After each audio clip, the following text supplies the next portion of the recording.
बिस्मिल्लाहिर्रहमानिर्रहीम। अस्सलामुअलैकुम। My name is Hina, आप देख रहे हैं BLI चैनल। आज हम बनाएंगे पपीते का जूस, जो कि बहुत ही ज़बरदस्त होता है और इसके फ़ायदे भी बहुत ज़्यादा होते हैं।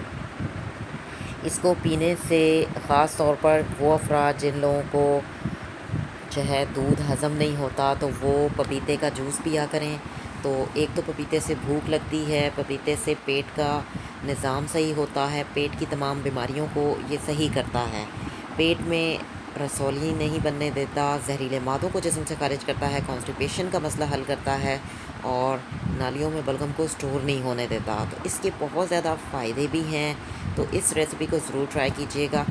चलते हैं रेसिपी बनाने। I am going to make, let's begin. मैंने 1 गिलास जो है दूध लिया है। दूध जो है वो बिल्कुल ख़ालिस है और इसके अलावा मैंने आधा जो है वो पपीता ले लिया है। 5 टीस्पून मैंने शुगर ले ली है। तो मैंने एक जो है जग लिया जिसको अच्छी तरह से वॉश किया हुआ है। इसमें मैं दूध ऐड कर दूँगी और अब मैं इसमें जो है शुगर ऐड करूँगी। शुगर मैंने 5 टीस्पून ली है और अब मैं इसमें पपीता ऐड कर दूँगी। इसको ग्राइंड करूँगी, तो मैं इसको कवर कर दूँगी और मैं इसको ग्राइंड करूँगी। तो ग्राइंड करते हैं। 2 से 3 मिनट तक हम इसको ग्राइंड करेंगे। ज़्यादा देर ग्राइंड नहीं करना, फिर वो जूस जो है वो कड़वा सा हो जाता है। एक तो पपीते का जूस और एक केले का जूस, इसको ज़्यादा ग्राइंड नहीं किया जाता।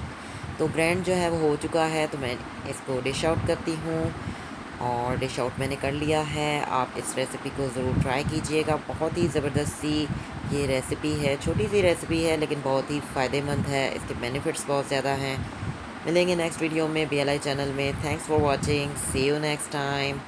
अल्लाह हाफ़िज़। Till then take care.